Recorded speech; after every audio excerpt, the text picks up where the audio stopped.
Le condizioni del mare a San Leone e le ricorrenti segnalazioni di inquinamento. L'intervista alla vice sindaco Elisa Birone, al microfono di Gloria Scafè.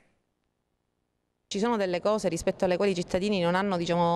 facilità di riscontro, immediatezza di riscontro di ciò che l'amministrazione rapporta all'esterno, però che il mare quest'anno, in un periodo particolarmente difficile qual è il mese di agosto in cui c'è un sovraccarico di utenze, i residenti aumentano proprio durante questo mese, durante la stagione estiva, abbiamo in realtà un mare pulito, trasparente, cristallino, in tratti anche sensibili in passato di questa costa. Salvi alcuni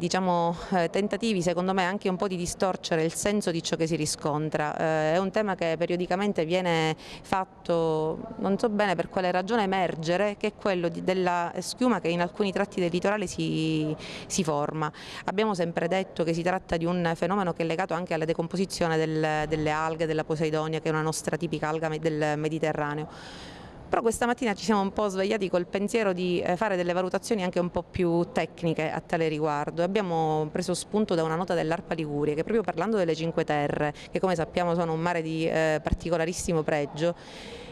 dà una spiegazione su quanto questo fenomeno sia naturale, non debba destare preoccupazione da parte dei cittadini, e ci siamo messi un po' nell'idea di coinvolgere l'ARPA sul nostro territorio, perché in qualche modo anche essa esterni delle valutazioni a tale riguardo. Questa attività e questa miglioria che noi riscontriamo non vogliamo soltanto promuoverla perché siamo noi oggi gli amministratori di questo comune, no, perché alla base c'è stata un'attività di accertamento molto impegnativa che ha visto svolgere oltre 1000 accertamenti sino al maggio scorso, sino a metà del mese di maggio scorso, che hanno portato all'emanazione di 165 ordinanze di disconnessione per allacci fognieri abusivi,